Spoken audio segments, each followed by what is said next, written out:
Okay, Hyder அலியோட தலைமையில் வந்து எப்படி வந்து இது எல்லாமே எக்ஸ்டெண்ட் ஆச்சுன்றதை நம்ம இதில் பார்க்க போகிறோம். அதே மாதிரி அவரோட சன்னான திப்பு சுல்தான் 1782 to 1799 வரைக்கும் ரூல் பண்ணியிருப்பார்.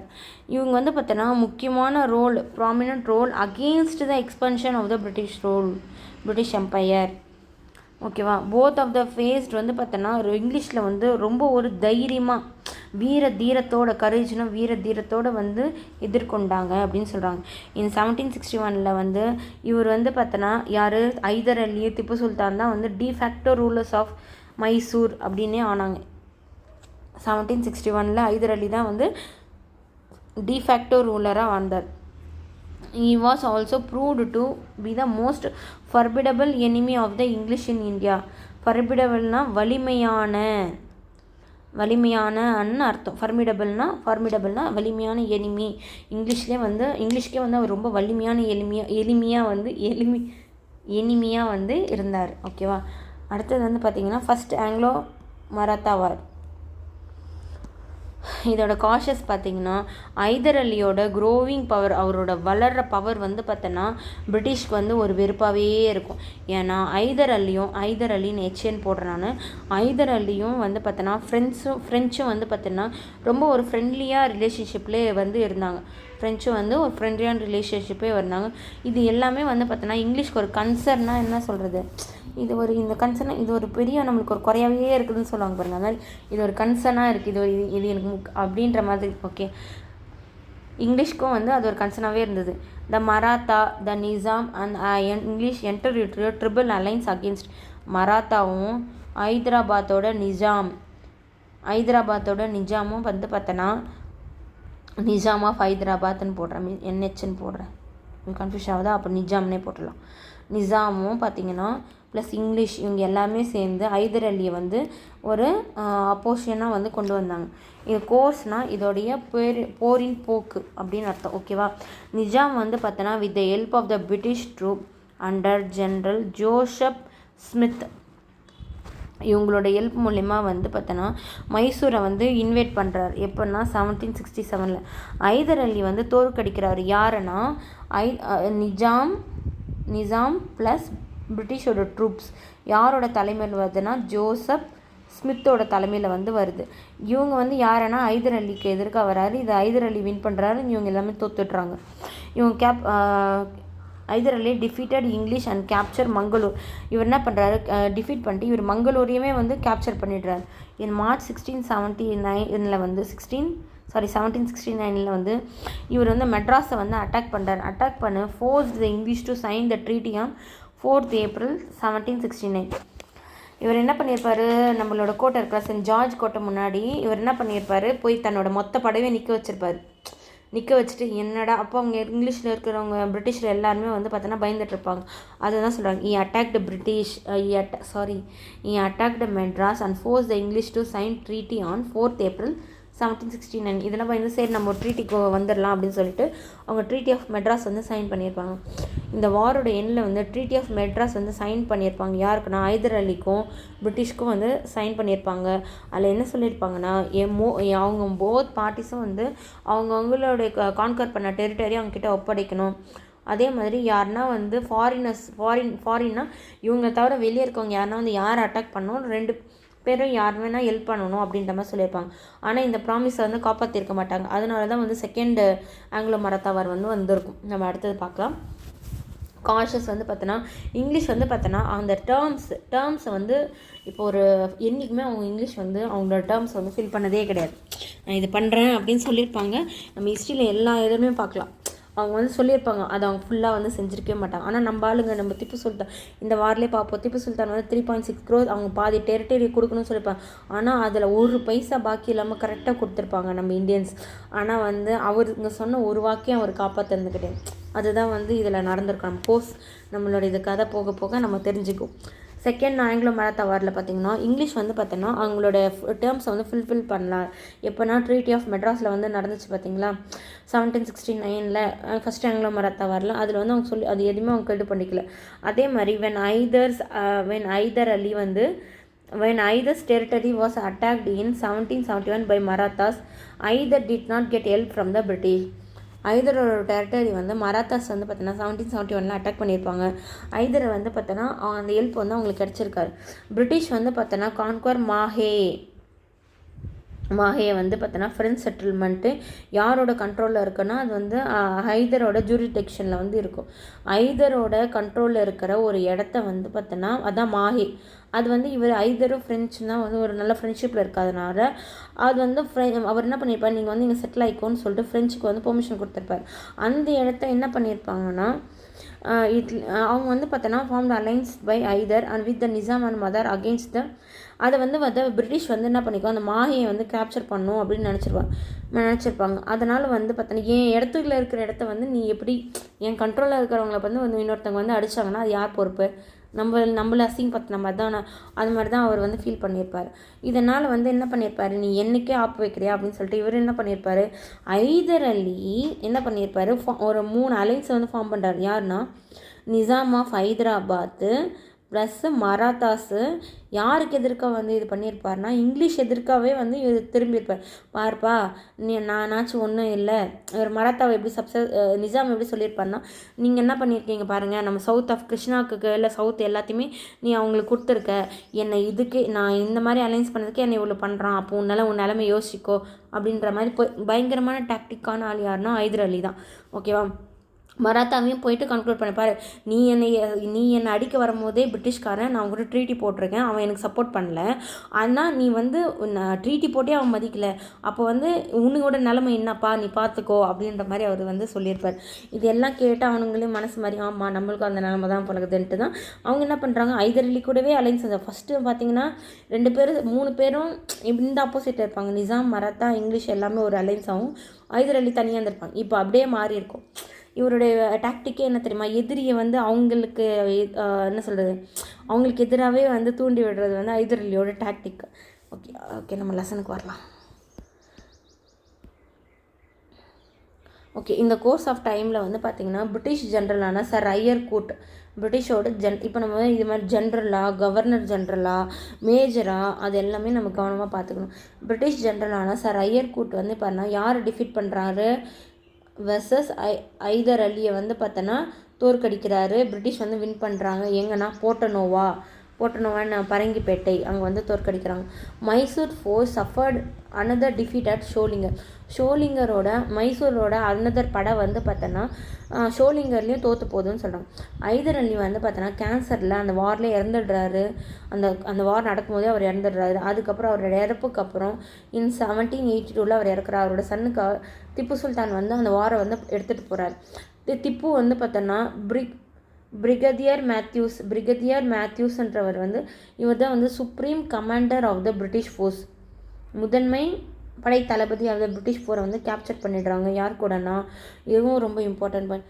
பிரிகேடியர் மேத்யூஸ் இவர் அவரோட சோல்ஜரோட கேப்சர் பண்ணுறாரு. எப்போனா 1753. இது வந்து பார்த்தோன்னா பின்னால் வந்து அவருக்கு ரொம்ப ஒரு பெரிய பிரச்சனையாக வந்தது இந்த ஒரு விஷயந்தான் அப்படின்ற மாதிரி சொல்கிறாங்க. ட்ரீட்டி ஆஃப் மங்களூர் வந்து சைன் ஆகுது. எந்த ஒரு முடிவுமே இல்லாமல் சைன் ஆகிருக்கும். 7th March 1784 வந்து ட்ரீட்டி ஆஃப் மங்களூர் வந்து சைன் ஆகிருக்கு. யார் இருக்குன்னா போத் 2 பார்ட்டிஸ்க்கு எதிர்க்கவும் சைன் ஆகிருக்கும். Both agree to return the conquered territories and also the prisoners of the war. அவங்களோட வாரோட பிரிசனரையும் அவங்க கான்கர் பண்ண டெரிட்டரியும் வந்து இது பண்ணிக்க சொல்லி பண்ணியிருப்பாங்க. தஸ்னா அதே சமயத்தில் வாரன் ஹாஸ்டிங் வந்து பார்த்தோன்னா saved the newly establish British dominance from the wrath of the powerful enemies like Marathas and Haidar Ali. இவர் என்ன பண்ணிப்பானா வாரன் ஹாஸ்டிங் வந்து பார்த்தோன்னா இப்போ நியூவாக உருவாகிருக்க பிரிட்டிஷ் டாமினன்ஸோட பவர்ஃபுல் எனிமையாக கருதப்படுற மராத்தாஸ் அண்ட் ஹைதர் அலிக்கிட்டேருந்து பாதுகாத்தார். விராத்னா பாதுகாத்தார் அப்படின்னு அர்த்தம். பிரிட்டிஷ் வந்து lost their colonies in the America. British வந்து பார்த்தோன்னா அமெரிக்காவில் அவங்களோட காலனி இழந்தாலும் எல்ஸ்வேர் அதே சமயத்தில் வாரன் ஹாஸ்டிங் வந்து இந்தியாவில் வந்து எதையும் இழக்கலை. இன்ஸ்டெட் ஆஃப் அதுக்கு பதிலாக வந்து அவர் வந்து கன்சாலிடேட்னா ஒருங்கிணைச்சாங்க. பிரிட்டிஷ் பவர் இன் இந்தியாவை வந்து ஒருங்கிணைச்சாங்கன்னு சொல்கிறாங்க. Tipu was trying third Anglo Maratha war. Tipu was trying to seek alliance of foreign power against தான் இங்கிலீஷ்க்கு எதிராக வந்து நிறைய ஃபாரின் பவர்ஸை வந்து ஒருங்கிணைக்கணும்னு அவர் முயற்சி பண்ணுறாரு. இந்த நோக்கத்துக்காக அவர் வந்து அவரோட அம்பாசிடர்ஸை வந்து ஃப்ரெஞ்சு டர்க்கிக்கெலாம் வந்து அனுப்புகிறாரு. அதுக்கப்புறம் வந்து Tipu attacked on Travancore in 1785 whose ruler was an ally of the British. இவர் வந்து பார்த்தோன்னா திப்பு வந்து பார்த்தோன்னா ட்ரவன்கோரை வந்து அட்டாக் பண்ணியிருப்பார். இந்த ட்ரவன்கோர் வந்து பிரிட்டிஷ் வந்து ஒரு கூட்டணியாக, அதாவது ஒரு ஆதரவில் இருக்கும்னு வச்சுக்கோங்களேன். அப்போ வந்து என்ன பண்ணாங்க, பிரிட்டிஷ் எதிர்த்த மாதிரி தானே கணக்கு. அப்போது ஒரு பஞ்சாயத்து வந்திருக்கும். இந்த இங்கிலீஷு நிசாமு மராத்தாஸ் இவங்க எல்லாருமே மூணு பேரும் மறுபடியும் ஒரு கூட்டமைப்பு உருவாக்குறாங்க. இங்கிலீஷ், நிசாம், மராத்தாஸ் இவங்க 3 பேருமே கூட்டு சேர்ந்து ட்ரிபிள் அலைன்ஸை ஃபார்ம் பண்ணி யாருக்குன்னா மைசூரில் யாருக்காங்க, திப்பு சுல்தானுக்கு எதிராக வந்து ஒரு இது வந்து ஸ்டார்ட் பண்ணுறாங்க. திப்பு வந்து இந்த பாரில் வந்து தனியாக தான் வந்து போட்டி போடுறாரு. அது 2 வருஷம் நடக்குது. இது வந்து 3 ஃபேஸாக நடக்குதுன்னு சொல்கிறாங்க. The attack of the English general Meadows வந்து பார்த்தோன்னா இங்கிலீஷ்லேருந்து வந்து அட்டாக் பண்ணியிருப்பாங்க. அதுவும் ஃபெயில்டு ஆகியிருந்திருக்கும். தேர்ஃபோர் இன் டிசம்பர் 1719 கார்ன்வாலிஸே வந்து அவர் வந்து கமாண்ட் ஆஃப் த ஆர்மியாக வந்து முன்னெடுத்து போயிருப்பார். கார்ன்வாலிஸ் வந்து கேப்சர் பண்ணியிருப்பாங்க எல்லா விதமான மலைக்கோட்டைகள் ஃபோர்ட்ஸையும் விச் அப்ஸ்டாக்ஸ் எதெல்லாம் அவருக்கு தடையாக இருந்ததோ அவர் முன்னேறி எங்கே போயிருக்காரு, ஸ்ரீரங்கப்பட்டினத்துக்கு போகிறதுக்கு எதெல்லாம் தடையாக இருந்ததோ அது எல்லாத்தையும் அவர் கேப்சர் பண்ணிகிட்டே போகிறார். வேணா ஃபஸ்ட்டு வந்து ஜென்ரல் மிடோஸ் அமைச்சது ஃபெயிலியர் ஆகிடுச்சு. கார்ன்வாலிஸ் வந்து தண்ணியே வந்து அவரே வந்து தலைமையேற்று போகிறார். இவர் வந்து பார்த்தோன்னா ஸ்ரீரங்கப்பட்டினத்தோட அவுட்ரு வால் வரைக்கும் ரீச் ஆகிடுறாரு. திப்பு ஃபெல்ட் டிஸ்பைட்னா என்ன சொல்கிறதுன்னா, டிஸ்பைட்னா எப்படி சொல்கிறது, அவர் வந்து பார்த்தோன்னா ஒரு முடிவுக்கு வந்துடுச்சு அப்படின்றத உணர்ந்துட்டார். அவர் நம்பிக்கை இழந்துட்டார். டிஸ்பரேட்னா வந்து நம்பிக்கை இழந்துட்டார். அதனால் வந்து அவர் வந்து அவரே வந்து ஓப்பனாக வந்து நெகோஷியேஷன் பண்ண ஆரம்பிச்சிட்டாரு. யார் கூட, இங்கிலீஷ்கிட்ட வந்து நெகோஷியேட் பண்ண ஆரம்பிச்சிட்டார். கார்ன்வாலிஸ் வந்து அக்ரீட் பண்ணிவிட்டு அது ட்ரீட்டி ஆஃப் ஸ்ரீரங்கப்பட்டினம், அவர் தான் வந்து அங்கே கோட்டைகள் இருக்குது. யாருன்னா திப்பு சுல்தானோட கோட்டை எங்கே இருக்குன்னா ஸ்ரீரங்கப்பட்டினமில் தான் இருக்குது. இது வந்து எப்போ வந்து கன்க்ளூட் ஆகுதுன்னா இன் 1792 வந்து கன்க்ளூட் ஆகுது இந்த ட்ரீட்டி. என்ன தான் சொல்கிறாங்க அந்த ட்ரீட்டியில் அப்படின்னு பார்த்தீங்கன்னா, திப்பு வந்து பார்த்திங்கன்னா தன்னோட கிங்டமில் பாதி வந்து யாருக்கு கொடுக்கணும், அந்த அலைஸ்னால் இப்போ யார் வந்து 3 பேர் சேர்ந்து கூட்டணி போட்டது, மராத்தாஸ் ப்ளஸ் நிசாமு, அடுத்தது வந்து பார்த்திங்கன்னா அடுத்தது வந்து பிரிட்டிஷ், இவங்க எல்லாருக்கும் எதிராக தானே வந்து அவங்க வந்து இருந்தாங்க.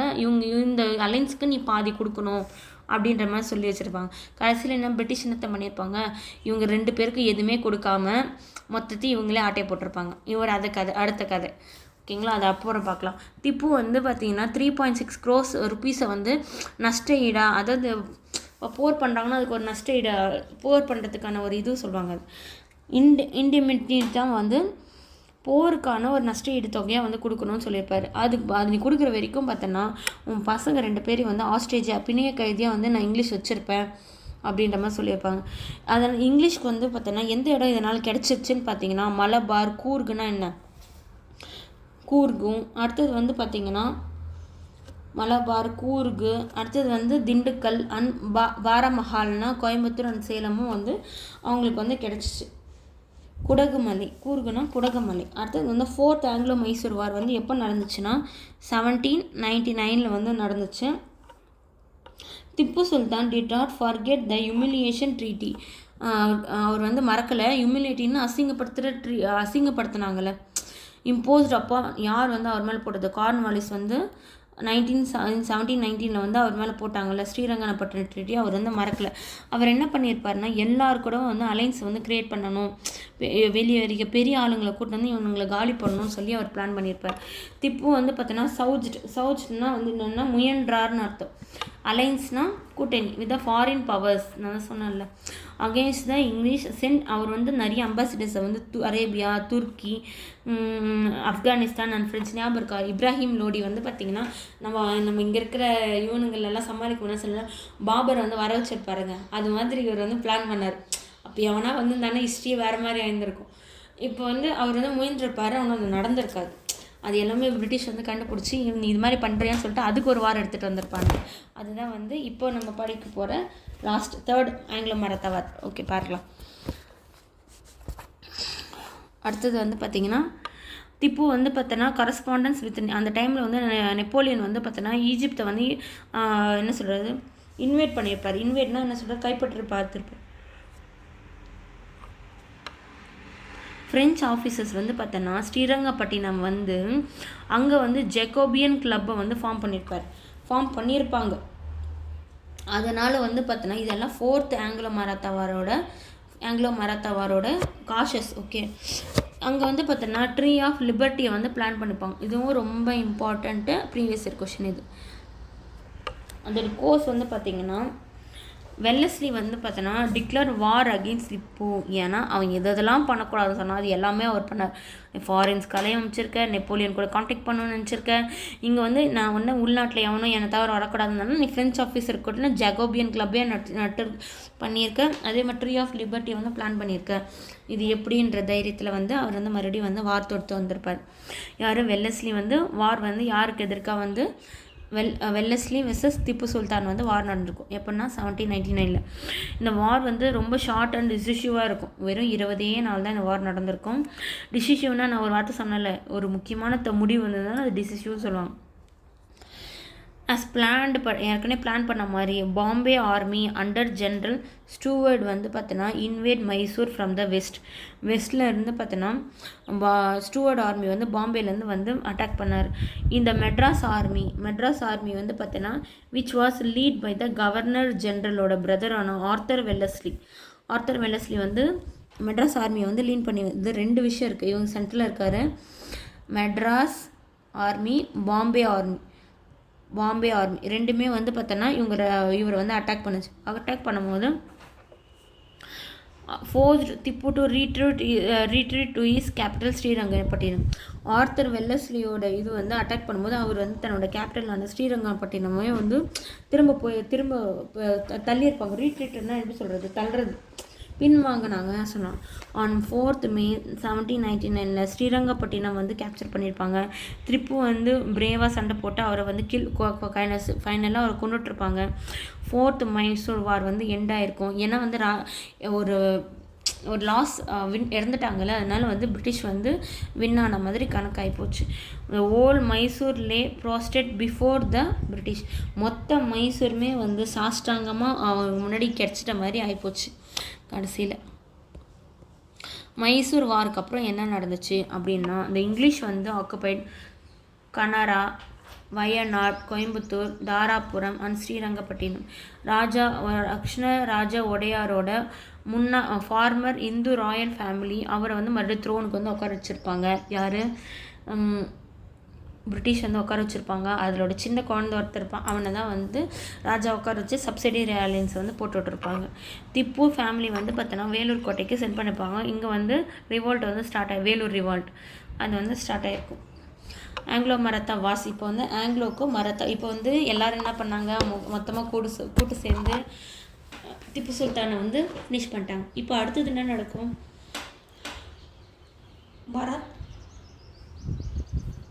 மராத்தா வந்து ஆங்கிலோ மராத்தாவார், பிரிட்டிஷ்க்கும் மராத்தாஸ்க்கும் வந்து சண்டை நடக்கும். அதுதான் வந்து ஆங்கிலோ மராத்தாவார். நிசாமோ நவாபோ அவங்களுக்கு பெரிய மேட்ரு கிடையாது, அவங்க அடித்து தூக்கிடுவாங்க. இவங்க வந்து அடுத்தடுத்தது எவன் சுப்ரீம் பவரோ அவங்கள எல்லாருமே ஏற்கட்டிட்டு வந்திருப்பார். திப்பு சுல்தான் வந்து ரொம்ப ப்ராமினெண்ட்டான லீடராக இருந்தார். அவருக்கு ரொம்ப எதிரியாக இருந்தாங்க பிரிட்டிஷ். அவங்களும் முடிச்சிட்டாங்க. அடுத்தது வந்து பார்த்திங்கன்னா மராத்தாஸை வந்து முடிச்சு கட்டுறது தான் வந்து ஆங்கிலோ மராத்தாவார். இந்த ஆங்கிலோ மராத்தாவார் முடிஞ்சிச்சுன்னா பிரிட்டிஷ் வந்து அதோடைய சுப்ரீமசியை வந்து இந்தியாவை வந்து நிலைநிறுத்திடும். அதை தான் நம்ம பார்க்க போகிறோம். ஆங்கிலோ மராத்தாவார் வந்து Marathas manage to overcome the crisis caused by the defeat at Panipat and after a decade recover their control over. இவங்க என்ன சொல்கிறாங்கன்னா, மராத்தாஸ் வந்து பார்த்தோன்னா நெருக்கடியான நிலைமை வந்து பார்த்தோன்னா பானிபட் தோல்விக்கு அப்புறம் அவங்களுக்கு வந்து ஏற்பட்டிருக்கும். அதுலேருந்து அவங்க ரெக்கவர் ஆகி வந்தாங்க. அதே மாதிரி அவங்க வந்து டெல்லியை வந்து தன்னோட கண்ட்ரோலில் வந்து மறுபடியும் எடுத்துட்டாங்கன்னு சொல்கிறாங்க. பழையபடி old Maratha confederacy controlled by the Peshwa at give way to the 5 virtually independence state. அவர் என்ன பண்ணார், பேஷ்வாவோட தலைமையில் வந்து பார்த்தோன்னா மராத்தா கான்ஃபெடரசி வந்து நடந்திருக்கும்.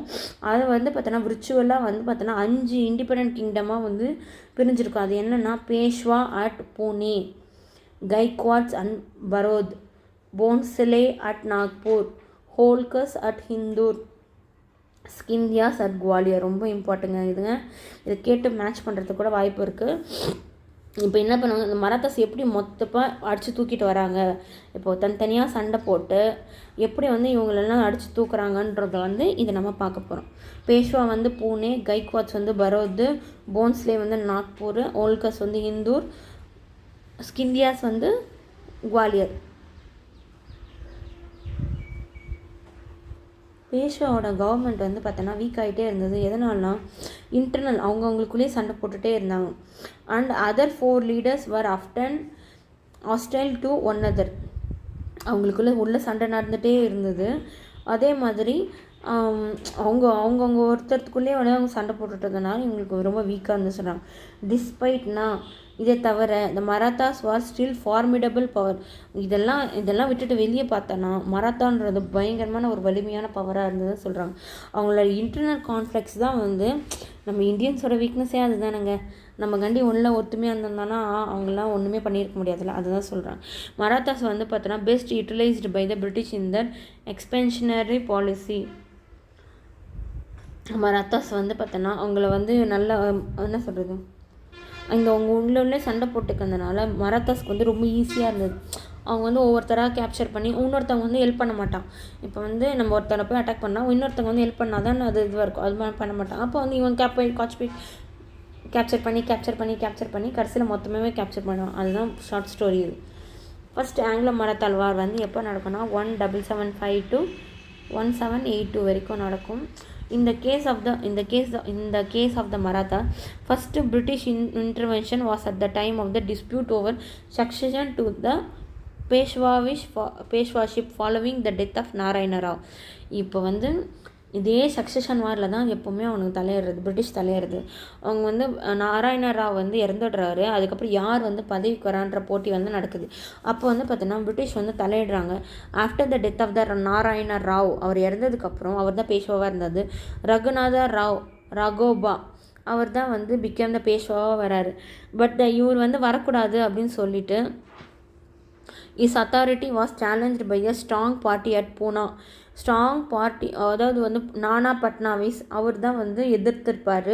இவர் வந்து பூனாவில் இவர் வந்து ஒரு கொஞ்சம் வயசான ஆள் தான். பட் ஆனால் அவ்வளோ ஒரு டாக்டிக் தெரிஞ்சவங்க அப்படின்னு சொல்லுவாங்க. நானா பட்னாவிஸ் வந்து நாராயண ராவ் வரக்கூடாது, அதுக்கு பதிலாக ரகுநாத ராவ் வந்து வரக்கூடாது, அதுக்கு பதிலாக நாராயண ராவ் வந்து அவரோட பையன்தான் வந்து ஆட்சிக்கு வரணும் அப்படின்னு சொல்லி அவரே ஒரு கூட்டமைப்பு உருவாக்கி அதுக்கு அவரே வந்து இது பண்ணிட்டு போயிருப்பார். This party recognise the infant born posthumous to Narayana Rao. போஸ்தமியஸ்னால் நாராயணாவ் இறந்துட்டதுக்கப்புறம் பிறந்திருப்பான் அந்த குழந்தை. அப்போ வந்து அவங்க ப்ரெக்னெண்ட்டாக இருந்திருப்பாங்க. அதுக்கப்புறம் அவங்க பிறந்திருப்பாங்க. அவங்க ஒய்ஃப் வந்து கங்காபாய். இப்போ நான் பாக்ஸ் போடுறேன்னா அந்த பாயிண்ட்லாம் இம்பார்ட்டன்ட் ஞாபகம் வச்சுக்கோங்க. ஏன்னா வந்து நான் ஜஸ்ட் உங்களுக்கு ஹைலைட் பண்ணி காமிச்சிடலாம். ஆனாலும் இப்போ நம்மளுக்கு தெரியும்ல, இப்போ நான் டக்குன்னு அந்த பாக்ஸ் பார்க்கும்போது இது நாராயண ராவ், ரகுநாத ராவ் அதுக்கு அப்போஸாக வந்தார். நானா பட்னாவிஸ் ரொம்ப இம்பார்ட்டன்ட் ஆள். அவர் யாருன்னா வந்து நாராயணனோட ஒய்ஃபான கங்கா தேவியோட சின்ன குழந்தை, இன்ஃபேண்ட் பார்ன் அப்படின்னு நம்ம தெரிஞ்சுக்கலாம். அது ஈஸியாக இருக்கும் உங்களுக்கு. அஸ் த பேஷ்வாவாக வந்து வராரு. Set up a council of regents in his name. இவரே என்ன பண்ணுறாங்க, ஒரு கூட்டமைப்பு வந்து இவருடைய ஆட்சியை வந்து அங்கீகரிக்கிறோம், ஆட்சி குழு ஒன்றை வந்து அறிவிக்கிறாங்க அப்படின்னு அர்த்தம். யார்? நானா பட்னாவிஸ். அப்போ அவ்வளோ டாமினன்ட் பர்சனாக அவர் இருந்திருக்கார் நானா பட்னாவிஸ். ஓகேவா? Having failed in is bit to capture. இவர் வந்து யார்? ரகுநாத ராவ். ஆர்ஆர்னு போடுறேன். ரகுநாத ராவ் வந்து RRR இல்லைங்க, வெறும் RR தான். ரகுநாத ராவ் வந்து பார்த்திங்கன்னா அந்த பவரை கேப்சர் பண்ண முடியல. ஏன்னா இந்த கிழவன் வந்து நம்மளை டார்ச்சர் பண்ணுறானேன்ட்டு அவர் யாரோட ஹெல்ப் போயிருப்பாருன்னா பிரிட்டிஷ் கிழவன்றது நானா பட்னாவிஸ். ஓகேவா? அவர் வந்து கொஞ்சம் ஏஜான பர்சன், ஆனால் அவ்வளோ டாக்டிக்கான ஆள். அவர் வந்து பார்த்திங்கன்னா பிரிட்டிஷ் வந்து ஹெல்ப்புக்கு யார் போகிறாங்க? ரகுநாத ராவ் வந்து போகிறாரு.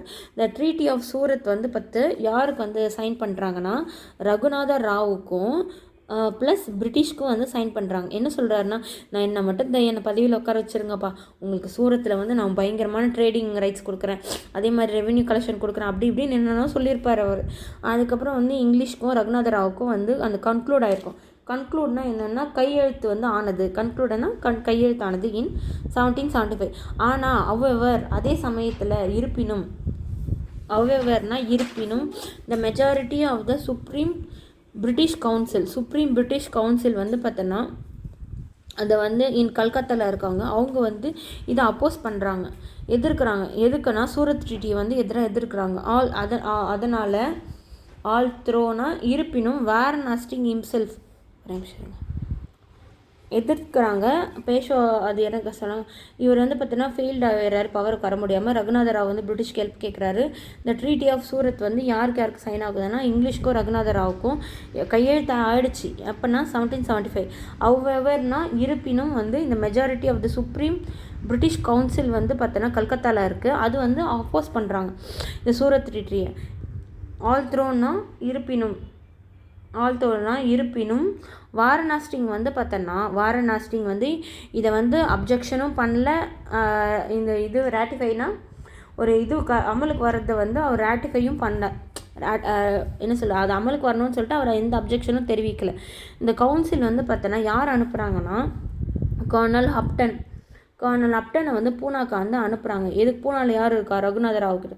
To negotiate a peace with a Poona residency கிட்ட வந்து அவர் வந்து பார்த்திங்கன்னா ஒரு பேச்சுவார்த்தை நடத்தி பாதுகாப்பு அதிகாரிகிட்ட வந்து பேச்சுவார்த்தை நடத்துறதுக்காக வந்து கர்னல் அப்டனை வந்து அனுப்புகிறாங்க. அக்கார்டிங் டு அப்டன் வந்து அவர் என்ன பண்ணுறாரு, மறுபடியும் ட்ரீட்டி ஆஃப் புரந்தரை வந்து சைன் பண்ணுறாரு 1776. இந்த ட்ரீட்டியில் வந்து did not take effect due to the opposition from the English government in Bombay. இந்த ட்ரீட்டி ஆஃப் புரந்தர் வந்து பார்த்தோன்னா ஒரு அமலுக்கு வரல. எதுக்காகனா பாம்பேயில் வந்து பார்த்தோன்னா இங்கிலீஷ் கவர்மெண்ட் இன் பாம்பே வந்து இதுக்கு எதிர்ப்பு தெரிவித்ததுனால வந்து இது வந்து அமலுக்கு வரல. அப்போ இது ரெண்டுமே ஒரு ஃபெயிலியரான ட்ரீட்டியாக வந்து இருந்தது. ஓகேவா. இன் 1781 வந்து வாரணாசி வந்து dispatched British troop under captain பாப்போமோட தலைமையில் வந்து பார்த்தோன்னா அனுப்புகிறாங்க. யாருன்னா வாரணாசி. டிஃபிட்டட் த மராத்தா சீஃப் மகாதஜி சிந்தியா. ரொம்ப வந்து பயங்கரமான பர்சனுங்க இவர் மகாதஜி சிந்தியா. ஹிஸ்ட்ரியில் வந்து பார்த்தோன்னா ரொம்ப ஒரு ஃபேமஸான ஆள். மராத்தாவோட சீஃபாக தலைவராக இருந்திருப்பார். மகாதஜி சிந்தியா வந்து ரொம்ப நிறைய பேட்டலில் வந்து பார்த்தோன்னா அவர் இது பண்ணி தோக்கடிச்சிருப்பாங்க. குவாலியரையும் வந்து கைப்பற்றிருப்பாங்க. லேட்டராக வந்து 1782 வந்து இவருக்கு சாவடிச்சிருக்க மாட்டாங்க, உயிரோட தான் இருப்பார். இந்த ட்ரீட்டி ஆஃப் சால்பாய் வந்து ஸ்டைன் பண்ணியிருப்பாங்க. யாருக்குன்னா வாரணாசிக்கும் மகாதஜி சிந்தியாவுக்கும் வந்து இந்த ட்ரீட்டியை வந்து சைன் பண்ணியிருப்பார். ஓகேவா.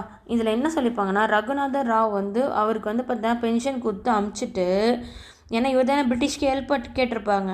நம்ம பத்மாவத் படம் பார்த்தீங்களா, அதில் தெரிஞ்சிருக்க பாருங்க. அவங்கள பற்றி மொத்த சீக்ரெட்டாக சொல்லியிருப்பாங்க அந்த குரு. அவரே வந்து அந்த ராணி வந்து அவரோட தலை வேணும்னு டக்குன்னு வெட்டி குத்த அமைச்சிருவாங்க.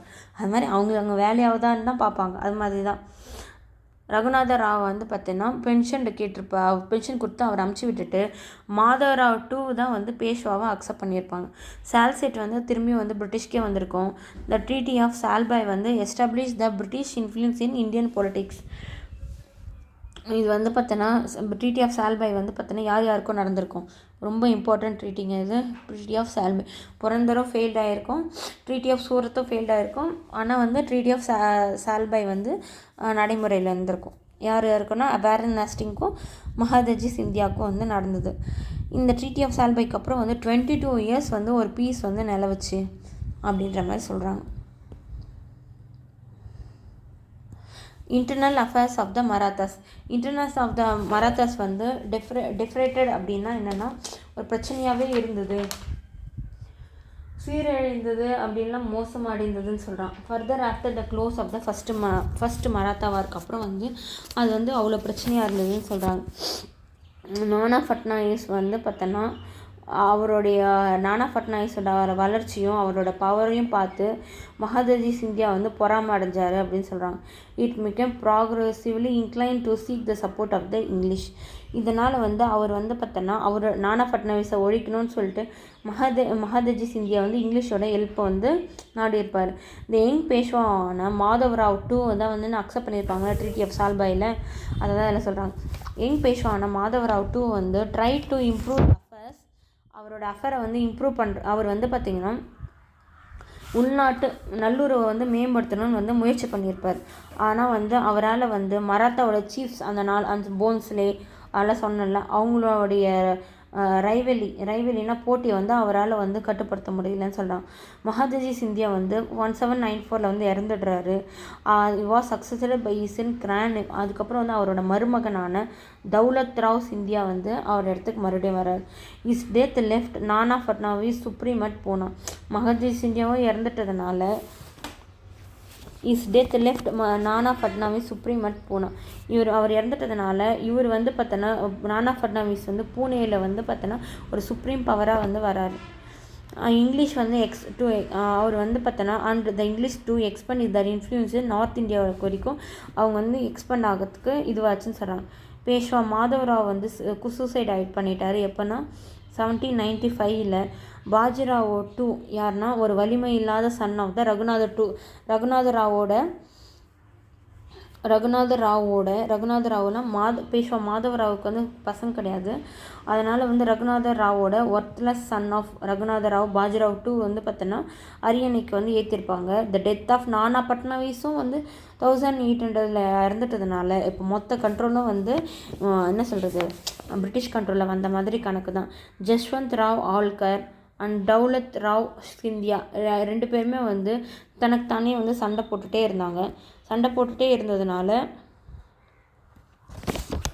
பேஷ்வா வந்து supported by Scindia against Holkar. Peshwa வந்து யாருக்கு சப்போர்ட் பண்ணாங்க? சிந்தியாவுக்கு வந்து சப்போர்ட் பண்ணார். பேஷ்வா வந்து தௌலத் ராவ் சிந்தியாவுக்கு வந்து சப்போர்ட் பண்ணுறாரு. ஆனால் எதிராக இருந்தாங்க யாருக்குன்னா ஜஸ்வந்த் ராவ் ஓல்கருக்கு வந்து எதிராக இருந்தாங்க. ஓகேவா? பேஷ்வா அண்ட் சிந்தியா வந்து பார்த்தோன்னா agree to help each other. 2 பேருமே வந்து ஹெல்ப் பண்ணுறதுக்கு அக்ரி பண்ணிட்டாங்க. ஓல்கர் வந்து பார்த்தோன்னா மார்ச் அகெயின்ஸ்ட் த பேஷ்வா. இதனால் என்ன பண்ண ஓல்கர் வந்து டைரெக்டாகவே வந்து பேஷ்வாவை எதிர்த்து சண்டை போட ஆரம்பித்தார். இந்த combined force of Scindia Peshwa are utterly defeated in 1802 and captured the capital. Holkar வந்து மார்ச் அஜய் பேஷ்வா சிந்தியாவும் பேஷ்வாரும் 2 பேரும் சேர்ந்து வந்து பார்த்தோன்னா அட்டர்லினா என்ன சொல்கிறது ஒரு பயங்கரமாக வந்து சண்டை போட்டு அவங்கள வந்து தோற்கடிச்சிட்டாங்க அப்படின்னு சொல்கிறாங்க. முழுவதுமாக வந்து தோற்கடிச்சிட்டாங்கன்னு சொன்னாங்க. அந்த சிட்டியை வந்து கேப்சர் பண்ணிட்டாங்க. பாஜிராவ் டூ வந்து யாருக்கு அப்ரோச் பண்ணாங்க? Lord Wellesley. அவர் தான் வந்து கவர்னர் ஜெனரல் ஆஃப் இந்தியாவில் வந்து இருந்தார். யார் அது? அவர் வந்து ஹெல்ப்புக்கு வந்து கேட்டார். யார்? பேஷ்வா தானே அந்த டைமில். இவர் லார்ட் வெல்லஸ்லி வந்து பேஷ்வாவை வெல்கம் பண்ணிவிட்டு அவனை ட்ரீட்டி ஆஃப் பசைனை வந்து சைன் பண்ணுங்க அப்படின்னு சொல்கிறாங்க. இந்த அதர் வேர்டில் ட்ரீட்டி ஆஃப் சப்சிடரி அலைன்ஸை வந்து அக்செப்ட் பண்ண சொன்னார். அக்செப்ட் பண்ணிவிட்டு ஸ்டேட்டஸ் ஆஃப் பிரிட்டிஷ் சப்சிடரி இன் 1802 இம்மீடியட்டாக வந்து டு த ட்ரீட்டி ஆஃப் பசின் இந்த பிரிட்டிஷ் ட்ரூப்ஸ் வந்து யார் எதிராக வந்து யாரோட தலைமையில் வந்து போச்சுன்னா ஆர்த்தர் வெல்லஸ்லியோட தலைமையில் வந்து டுவர்டு பூனாக்கு போயிட்டு அங்கே வந்து பேஷ்வாவோட பொசிஷனை வந்து ரிஸ்டோர் பண்ணிடுச்சு. இந்த ஃபோர்ஸ் ஆஃப் ஓல்கர் வந்து பார்த்தோன்னா அவர் சுத்தமாக வந்து கேபிட்டல்லேருந்து விரட்டி அடிச்சுட்டு யாரை பாஜிராவ் டூ வந்து மறுபடியும் வந்து பதவி ஏற்க வச்சுருப்பார். அடுத்தது வந்து பார்த்திங்கன்னா after accepting the subsidiary alliance by the Peshwa Daulat Rao Scindia and Raghoji Bhonsle வந்து பார்த்தோன்னா அவங்க வந்து மராத்தாஸை வந்து அவங்களோட இண்டிபெண்டன்ஸை வந்து சேவ் பண்ணணும் அப்படின்னு நினச்சாங்க. அதனால் அவங்க well prepared and organised army of the English under Arthur Wellesley defeat the combined armies of the Scindias and Bhonsle இவங்க ஸ்கிந்தியாவும் போன்ஸ்லேயும் என்ன பண்ணாங்க? நம்ம மறுபடியும் வந்து நம்மளோட இண்டிபெண்டன்ஸ் இது பண்ணணும்னு முயற்சி பண்ணும்போது அவங்க என்ன பண்ணாங்கன்னா மறுபடியும் வந்து ஆர்த்தர் வெல்லஸ்லி வந்து அவரோட தலைமையில் வந்து அவங்க ஸ்கிந்தியாவும் போன்ஸ்லேயும் அசையி அண்ட் அரகனில் வந்து பார்த்தோன்னா தோற்கடிச்சிட்டதுக்கப்புறம் வந்து பார்த்திங்கன்னா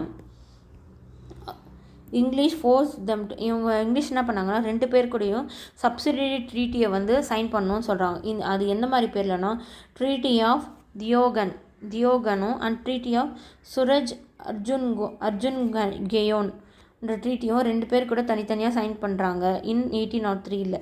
பட் யஷ்வந்த் ராவ் ஓல்கர் வந்து பார்த்தோன்னா அவர் வந்து என்ன சொல்லுவாங்க, ஜஷ்வந்த் ராவ் ரோக்கர்னு சொல்லுவாங்க. அவர் வந்து டிஃபீட் பண்ணல, ஏன்னா அவர் எந்த வார்லையும் பார்ட்டிசிபேட் பண்ணல. அதனால் வந்து ஓல்கர்ஸ் வந்து பார்த்தோன்னா அவரோட டெரிட்டரியான ஜெய்ப்பூரில் வந்து பார்த்தோன்னா கொள்ளடிக்கும் போது இன் 1804 வந்து plunder the territory of Jaipur and in 1804 English declare war against him. Holkar வந்து பார்த்தோன்னா இவர் வந்து எந்த வார்க்கும் மாட்டாமல் இருக்கானே ஏன்னு பார்த்துனே இருந்தார். கடைசியில் என்ன பண்ணாங்க, நீயே வந்து மாட்டினியா அப்படின்னு சொன்ன மாதிரி ஓல்கர்ஸ் வந்து ஜெய்ப்பூரை வந்து கொள்ளடிக்கும் போது இவங்க வந்து இங்கிலீஷ் வந்து வார் வந்து அவங்களுக்கு எதிராக வந்து பண்ணுறாங்க. ஜஸ்வந்த் ராவ் ஓல்கர் வந்து ஃபார்ம் ஏ கோலேஷன். அவர் வந்து பார்த்தோன்னா இந்தியன் ரூலர்ஸ் கூட வந்து ஒரு கூட்டணி அமைச்சு பிரிட்டிஷ்க்கு எதிர்க்காக சண்டை போடுறாரு. ஆனால் வந்து இது வந்து ஃபெயிலியர் ஆகிட்டு பிரிட்டிஷ் வந்து வின் பண்ணிடுறாங்க. இந்தியன் ரூலர்ஸ் வந்து தோத்துடுறாங்க, ஓல்கர்ஸும் தோத்துடுறாங்க. மராத்தாஸ் வந்து இந்த இடத்துல மொத்தமாக டிஃபீட் ஆகிட்டு பிரிட்டிஷோட வெசலேஜ் அண்ட் ஐசோலேட்டட் ஃப்ரம் வெசலேஜ்னால் வந்து தனிமைப்படுத்தப்பட்டு கப்பம் செலுத்துகிற நிலைமைக்கு வந்து எல்லாரையும் தள்ளப்பட்டுச்சு அப்படின்ற மாதிரி சொல்கிறாங்க. மராத்தாஸ் பவர்ஸ் வந்து கிராஜுவலாக படிப்படியாக வந்து வீக் ஆகிட்டே வந்துச்சு. ஈஸ்ட் இந்தியா கம்பெனி வந்து பிகேம் த பேரமௌண்ட்னா உச்சாணி அதிகாரமாக வந்து இருந்ததுன்னு சொல்கிறாங்க. The third Anglo Maratha war வந்து பார்த்தோன்னா final and decisive conflict between the British East India Company and மராத்தாக்கும் ஃபைனல் டிசிசிவ்னா இதுக்கப்புறம் பேட்டில் கிடையாதுன்னு அர்த்தம். ஓகே, இதில் என்ன சொல்கிறாங்கன்னா it begins with the invasion of Maratha territories by the British East India Company. British East India company வந்து பார்த்தோன்னா ட்ரூப்ஸ் வந்து பார்த்தோன்னா மராத்தாஸோட எல்லைக்குள்ளே வந்து வர ஆரம்பித்தாங்க. அதுவும் அது ஒரு பிரச்சனைக்கு ஒரு காரணமாக இருந்தது அப்படின்ற மாதிரி சொல்கிறாங்க. அதுதான் வந்து தேர்ட் ஆங்கிலோ மராத்தா வார் வரத்துக்கு ஒரு ரீசனாக இருக்குதுன்னு சொல்கிறாங்க. இந்த ட்ரூப்ஸ் வந்து யார் வந்து தலைமையெடுத்து லீட் பண்ணாங்கன்னு பார்த்தீங்கன்னா governor general of Hasting, Warren ஆஸ்டிங்கோட தலைமையில் வந்து இந்த ஆஸ்டிங்கில் தான் அப்பத்துலேருந்தே நம்ம பார்த்துட்ருப்போம் இந்த தேர்ட் ஆங்கிலோ மராத்தா வாரில். அவர் வந்து பார்த்திங்கன்னா he was supported by a force under General Thomas இஸ்லாப்போட. இதை வந்து இந்த ட்ரூப்பை வந்து லீட் பண்ணுறது யாருன்னா கவர்னர் ஜெனரல் ஆஸ்டிங். இதோட சப்போர்ட்டட் பை அ ஃபோர்ஸ், அது கூட சப்போர்ட்டிங் ஃபோர்ஸாக அதை யார் இது பண்ணியிருப்பாங்கன்னா ஜெனரல் தாமஸ் இஸ்லாப். இந்த பேஷ்வா பாஜிராவ் 2 வந்து was a force followed by those of Mudhoji 2 Bhonsle of Nagpur, Malharrao Holkar 3 of the Indore rose against British. இவங்க எல்லாருமே இந்த பேஷ்வா பாஜிராவ் 2, முதோஜி 2 போன்ஸ்லே ஆஃப் நாக்பூர், மல்ஹோரா ஓல்கர் 3 ஆஃப் இண்டூர், இவங்க எல்லாருமே பார்த்தோன்னா பிரிட்டிஷ்க்கு எதிராக வந்து சண்டை போடுறாங்க. அதே மாதிரி Daulatrao Scindia of Gwalior remain neutral. அவர் மட்டும் என்ன பண்ணாருன்னா நியூட்ரலாக இருந்துட்டப்ப நான் யார் பக்கம் சண்டைக்கு வரமாட்டேன். அவர் சாதாரணமாகவே எந்த வார்க்கும் போக மாட்டார். இப்போ இதில் சண்டைக்கு வந்துடுவாரா? நம்ம இதுக்கு முன்னாடி ஒரு பேட்டிலே பார்த்துருப்போம். அவரே வந்து அந்த ஜெய்ப்பூரில் சூரிய ஆடும் போது தான் வந்து நம்ம வந்து அவரை வந்து நம்ம பிரிட்டிஷ் வந்து அவங்களோட கண்ட்ரோலில் கொண்டு வந்திருப்பாங்க. நம்ம தௌலத்ராவ் சிந்தியா வந்து நியூட்ரலாகவே இருந்திருப்பார் Gwalior. The Peshwa was defeated in the battle of கஹாத்கின்ற பேட்டில் வந்து பேஷ்வா வந்து தோற்கடிச்சிட்ருப்பாங்க. and Koringan and several minor battles were fought by the British force to prevent his capture. நிறைய பேட்டில் வந்து நடத்தினாங்க. கொரிங்கன் அப்புறம் வந்து நிறைய சின்ன பேட்டில்ஸ் வந்து நடத்தினாங்க. பேஷ்வா வந்து கேப்சர் கொடுக்கறது. கடைசியில் வந்தோன்னா போன்ஸ்லே வந்து பார்த்தோன்னா டிஃபீட் இந்த பேட்டில் ஆஃப் சித்தபல்தி என்ற இடத்துல வந்து போன்ஸ்லேவும், பேட்டில் ஆஃப் மஹித்பூரில் வந்து பார்த்திங்கன்னா ஹோல்கரையும் வந்து கேப்சர் பண்ணிடுறாங்க. ஓகேவா? மராத்தா கான்ஃபெடரசி வாஸ் டிசால்வ்டுனா கலைக்கப்பட்டது. அண்ட் பேஷ்வாஷிப்பை வந்து அது என்ன சொல்கிறது முற்றிலுமாக வந்து அபாலிஷ் பண்ணிட்டாங்க. மராத்தாஸ் கான்ஃபெடரேட் அது படிச்சுட்டு ஓகே. அடுத்தது வந்து பார்த்திங்கன்னா அதே மாதிரி the defeat of the Bhonsle and Holkar வந்து ரிசல்ட் இந்த acquisition of Marathas kingdom of Nagpur and Indore. இப்போ இவங்களோட இடமான போன்ஸ்லேயோட நாக்பூரோ ஹோல்கரோட இந்தூரையும் வந்து பார்த்தீங்கன்னா பிரிட்டிஷ் வந்து கையகப்படுத்துதுன்னு அர்த்தம். இந்த பாஜிராவ் 2 வந்து பார்த்தோன்னா the last Peshwa of Maratha was, அவருக்கு வந்து பார்த்தோன்னா ஆனுவல் பென்ஷனான 8 lakh rupees வந்து கொடுத்தாங்கன்னு சொல்கிறாங்க. கொடுத்துட்டு நீ பென்ஷன் மட்டும் வாங்கிக்கம்னு இருப்போம், மற்ற வேலையெல்லாம் நான் பார்த்துக்கிறேன் அந்த மாதிரி பண்ணாங்க. அடுத்தது பிரிட்டிஷ் இதுக்கப்புறம் இதோட வந்து வாஸ் முடிஞ்சிச்சு. இதுக்கப்புறம் வந்து 11th standardல அந்த ஆஃப் பார்ட்ஸ் வந்து பார்ட் மேலே நான் அப்லோட் பண்ணுறேன். அதை நீங்கள் பார்த்தீங்கன்னா ரொம்ப வந்து கனெக்ட் ஆகும். ரெண்டுமே ஒரே கான்செப்ட் தான். வாஸ் முடிச்சிட்டாலே அட்லீஸ்ட் ஒரு 10% ஐஎம்எல்ல கம்ப்ளீட் பண்ண மாதிரி, மற்றது எல்லாமே ரொம்ப ஈஸியாக இருக்கும். இந்த வார்ஸ் தான் கொஞ்சம் அப்படியே இருக்கும். Okay, civil service, police, army இது எல்லாமே பார்த்தோன்னா கொஞ்சம் நிறைய இம்பார்ட்டன்ட் பாயிண்ட்ஸ்லாம் இருக்குது. அதெல்லாம் நம்ம பார்க்கலாம். ஓகே, இதுக்கப்புறம் நல்லா ஜாலியாக இருக்கும். British East India administration was run by 4 principal institution. 4 முதன்மை நிர்வாகமாக வந்து இதை வந்து ரன் பண்ணாங்க. முதன்மை நிர்வாகங்களாக வந்து ரன் பண்ணாங்கன்னு சொல்கிறாங்க. ஃபஸ்ட்டு வந்து சிவில் சர்வீஸ் பார்த்தோன்னா the term civil service was used for the first time by யார் யூஸ் பண்ணாங்க? இங்கிலீஷ் ஈஸ்ட் இந்தியா கம்பெனி தான் வந்து டிஸ்டிங்விஷனாக வேறுபடுத்தி காட்டுறதுக்காக civilian employees for their military counterpart. ஒரு குடிமை பணி ஊழியருக்கும் இராணுவ அதிகாரிக்கும் உள்ள வேறுபடுத்தி காமிக்கிறதுக்காக தான் இந்த சிவில் சர்வீஸ்ன்ற ஒரு வார்த்தையை வந்து யூஸ் பண்ணாங்க. ரொம்ப இம்பார்ட்டன்ட். இது இவங்களோட மெயின் ஒர்க்கே என்ன தெரியுமா? எதுக்கு? சிவில் சர்வீஸ்க்கு டிரான்ஸ்லேட்டிங் லா இன்டு ஆக்ஷன் அப்படின்னா சட்டங்களை முறையாக செயல்படுத்துதல். அதே மாதிரி ரெவென்யூவை வந்து கலெக்ட் பண்ணுறது தான் ரொம்ப மெயின் ஒர்க்காக இருந்தது. அதே மாதிரி த சிவில் சர்வீஸ் வாஸ் இனிஷியலி கமர்ஷியலாக இருந்தது, பட் லேட்டராக வந்து அதை வந்து பப்ளிக் சர்வீஸாக வந்து மாற்றினாங்கன்னு சொல்கிறாங்க. இந்த பிகினிங்கில் இந்த அப்பாயின்மெண்ட் ஆஃப் த சர்வீஸ் வந்து பார்த்தோன்னா sole prerogative of the court of directors. Sole ப்ரிரோகேட்டிவ்னா என்னென்னா தனி உரிமையாக இல்லை சிறப்புரிமையாக சொல்கிறாங்க. யாருக்கு? கோர்ட் ஆஃப் டைரக்டர்ஸ் தான் வந்து சிவில் சர்வீஸை வந்து அப்பாயின்மெண்ட் பண்ணுறதுக்கான தனி உரிமையும் அதே மாதிரி சிறப்புரிமையும் பெற்றிருந்தாங்க அப்படின்னு சொல்கிறாங்க. But the nominated civil servant indulged in corruption. அவங்க இன்டல்கேஜ்னால் ஈடுபட்டாங்க. சிவில் சர்வீஸ் அவங்க நாமினேட் பண்ண சிவில் சர்வீஸ்லாம் வந்து கரப்ஷன்லையும் பிரைபரின்னா என்னங்க, லஞ்சத்துலேயும் இல்லீகல் ப்ரைவேட் டைட். இப்போ வந்து பார்த்திங்கன்னா அவங்க வந்து நம்மளுடைய கவர்னர் சிவில் சர்வீஸ்லாம் பார்த்திங்கன்னா ஃபஸ்ட்லலாம் பார்த்திங்கன்னா அவங்க ப்ரைவேட் ட்ரேடாக பண்ணிட்டாங்க.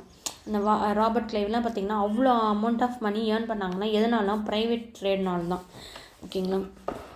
ஸோ அதனால் காரன் வாலிஸ் ரொம்ப இம்பார்ட்டன்ட் நோட் பண்ணிக்கோங்க. யார் வந்து இந்த சிவில் சர்வீஸில் இருக்கிற இஷ்யூக்கு எதிராக வந்து ஃபஸ்ட்டு ஒரு முடிவு பண்ணாங்க யாருன்னா கார்ன்வாலிஸ் தான். அவர் ஆக்ஷன் எடுத்தாங்க அப்படின்னா.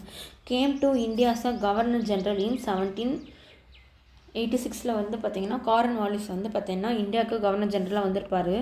Enforce the rule against private trade. இவர் வந்து என்ஃபோர்ஸ் பண்ணாருங்க? ப்ரைவேட் ட்ரேட் வந்து எதிராக. இவர் வந்து ப்ரைவேட் ட்ரேடுக்கு என்ஃபோர்ஸ்னால் எதிராக வந்து ட்ரேட் பண்ணக்கூடாது அப்படின்னு சொல்லிட்டு இது பண்ணார். He also raised the salary of the company servant who became the highest paid servant of the world. இல்லை பாருங்கள், இந்தியா கிடையாது, வேர்ல்ட்லேயே வந்து சேலரி வந்து ரைஸ் பண்ணார். அதே மாதிரி இன்னொரு விஷயம் பண்ணார். என்னென்னா, இப்போ நீ ஒரு ரெவென்யூ கலெக்ட் பண்ணுறியா, அதில் சம் பர்சன்டேஜ் வந்து பார்த்தோன்னா உனக்கு. அப்போ பாருங்கள், நம்ம சின்ன வில்லேஜில் இருக்கோம், இதில் 1%னா எவ்வளோ. ஆனால் இப்போ நீ இப்போ மெட்ராஸ் பிரசிடென்சியோட ஒரு இதுவாக இருக்குன்னா, கவர்னராக இருக்குன்னா, அப்போ வந்து உன்னோட அதில் மொத்த வருமானத்தில் 1%னால் எவ்வளோ? அது எவ்வளோ ஹையஸ்டான அமௌண்ட், சம் பர்சன்டேஜ். அப்போ வந்து ஹையஸ்ட் பெய்டு சிவில் சர்வெண்ட் இந்த வேர்ல்டுலே ஹையஸ்ட் பெய்டு சிவில் சர்வெண்ட்டாக. அதுதான் வந்து இந்த பாயிண்ட்டை வந்து இங்கே கொடுத்துருக்காங்க. ரொம்ப ரொம்ப இம்பார்ட்டண்டான பாயிண்ட். அடுத்தது வந்து பார்த்திங்கன்னா லார்ட் வெல்லஸ்லி வந்து பார்த்தோன்னா இதுக்கு முன்னாடி வந்தது கார்ன்வாலிஸ். நல்லா நோட் பண்ணி வச்சுக்கோங்க. ஃபஸ்ட்டு ஆக்ஷன் எடுத்தது. ரெண்டாவது பார்த்தோன்னா லார்ட் வெல்லஸ்லி வந்து இந்தியாவுக்கு வந்து கவர்னர் ஜெனரலாக வந்தது வந்து பார்த்திங்கன்னா 1798 வந்திருப்பார். இவர் வந்து சூட்டபிள் ட்ரைனிங் ஃபார் சிவில் சர்வெண்ட்டுக்கா இந்தியாவில் வந்து பண்ணணும்னு சொல்லிட்டு 1800 வந்து இவர் ஒரு காலேஜை வந்து ஃபோர்ட் வில்லியம் அட் கல்கத்தாவில் வந்து அவங்களுக்கு வந்து ஒரு provide training in literature, science and language. ஏன்னா இப்போ அவங்க எல்லாருமே வந்து பார்த்திங்கன்னா பிரிட்டிஷ்லேருந்து யூரோப்பியன்ஸ் அவங்க எல்லாருமே இங்கிலீஷ் தான் தெரியும். அங்கேருந்து இங்கே வந்தீங்கன்னா இங்கே தமிழ் நேட்டிவ் லாங்குவேஜ் தான் உங்களுக்கு தேவை. ஸோ அது தெரிஞ்சுக்கணுன்றதுக்காக அவருக்கு வந்து லிட்ரேச்சர், சயின்ஸ், லாங்குவேஜில் வந்து ஒரு ட்ரைனிங்கை வந்து ப்ரொவைட் பண்ணுறாங்க. However the director of the company வந்து இதை வந்து அவங்க டிஸ்அப்ரூவ் பண்ணிட்டாங்க. இதை வந்து நீ அங்கே எதுக்குப்பா வைக்கிற காலேஜை, நான் இங்கே வைக்கிறேன்னு சொல்லிட்டு ஈஸ்ட் இண்டியன் காலேஜ் அப்படின்னு சொல்லிட்டு ஹேலிபரியில் வந்து இங்கிலாண்டில் வந்து ஸ்டார்ட் பண்ணுறாங்க. எப்போனா 1606. இந்த idea of the competition for the recruitment was introduce first இந்த சார்ட்டர் ஆஃப் 1833 வந்து பார்த்தோன்னா இந்த சார்ட்டரை வந்து இன்ட்ரடியூஸ் பண்ணுறாங்க. என்னென்னா ஒரு போட்டித் தேர்வு மூலிமா வந்து இதை வந்து ஆளுங்களை எடுக்கலாம் அப்படின்ற ஒரு விஷயத்த வந்து ஃபஸ்ட்டு இன்ட்ரடியூஸ் பண்ணுறது எங்கன்னா சார்ட்டர் ஆக்ட் 1833 வந்து இன்ட்ரடியூஸ் பண்ணுறாங்க. But the system of the competition வந்து பார்த்தோன்னா was not nominated by the court of directors or not. யார் வந்து கோர்ட் ஆஃப் டைரக்டர்ஸை வந்து நாமினேட் பண்ணாங்களோ அவங்க மட்டும்தான் அந்த காம்படிட்டிவ் எக்ஸாமுக்கு எலிஜிபிள். நாமினேட் பண்ணலைன்னா அவங்களாம் எலிஜிபிள் கிடையாது. அதை தான் என்ன சொன்னாங்கன்னா nomination competitive exam competitive system அப்படின்னு சொன்னாங்க.